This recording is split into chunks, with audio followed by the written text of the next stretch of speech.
2024 में होने वाले लोकसभा चुनाव से पहले एनडीए गठबंधन ने बड़ा ऐलान किया है। 22 सितंबर को एनडीए ने ऐलान किया कि जनता दल सेक्युलर यानी कि जेडीएस उनके दल में शामिल हो गई है। यह ऐलान दिल्ली में जेडीएस नेता एचडी कुमार स्वामी और गृह मंत्री अमित शाह की मुलाकात के बाद किया गया है। मीडिया रिपोर्ट्स के मुताबिक अमित शाह से मुलाकात के बाद एचडी कुमार स्वामी ने बीजेपी अध्यक्ष जेपी नड्डा से भी मुलाकात की।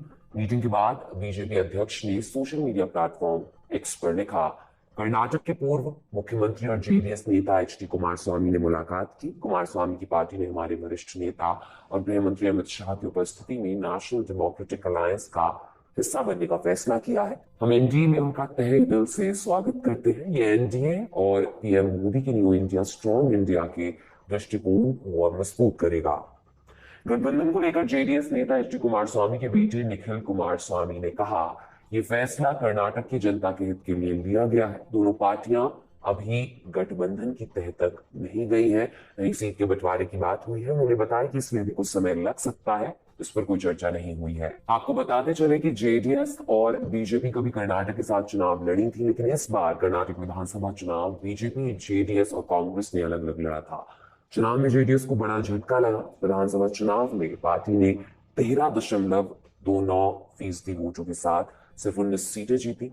साल 2019 में हुए लोकसभा चुनाव में जेडीएस सिर्फ हासन सीट जीत पाई थी। कर्नाटक में जेडीएस को 9.67% वोट मिले थे, जबकि मांड्या, बेंगलुरु ग्रामीण और चिकबल्लापुर सीटों पर बीजेपी ने जीत हासिल की थी। हासन से पूर्व पीएम एचडी देवगौड़ा के पोते प्रज्वल रेवन्ना ने चुनाव जीता था, लेकिन 1 सितंबर 2023 को कर्नाटक हाईकोर्ट ने उनकी सांसदी रद्द कर दी थी। कोर्ट ने कहा था कि उन्होंने 2019 के लोकसभा चुनाव में इलेक्शन कमीशन को हलफनामे में गलत जानकारी दी थी।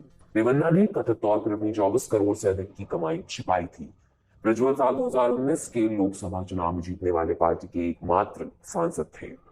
हासन की सांसदी रद्द होने के बाद अब लोकसभा में जेडीएस के पास कोई सदस्य नहीं है। इसे कांग्रेस के लिए झटके के रूप में देखा जा रहा है। पिछले चुनाव में जेडीएस ने 19 सीटें जीती थी, जैसा अभी हमने आपको बताया। अब सवाल यह है कि क्या बीजेपी और जेडीएस की जोड़ी कांग्रेस को हराने में सफल हो पाएगी, क्योंकि 2023 के चुनाव में कांग्रेस ने 224 में से 135 सीटों पर अपना सिक्का जमाया था। आंकड़ों को देखें तो जेडीएस के आने के बाद भी बीजेपी के लिए राह आसान नहीं है।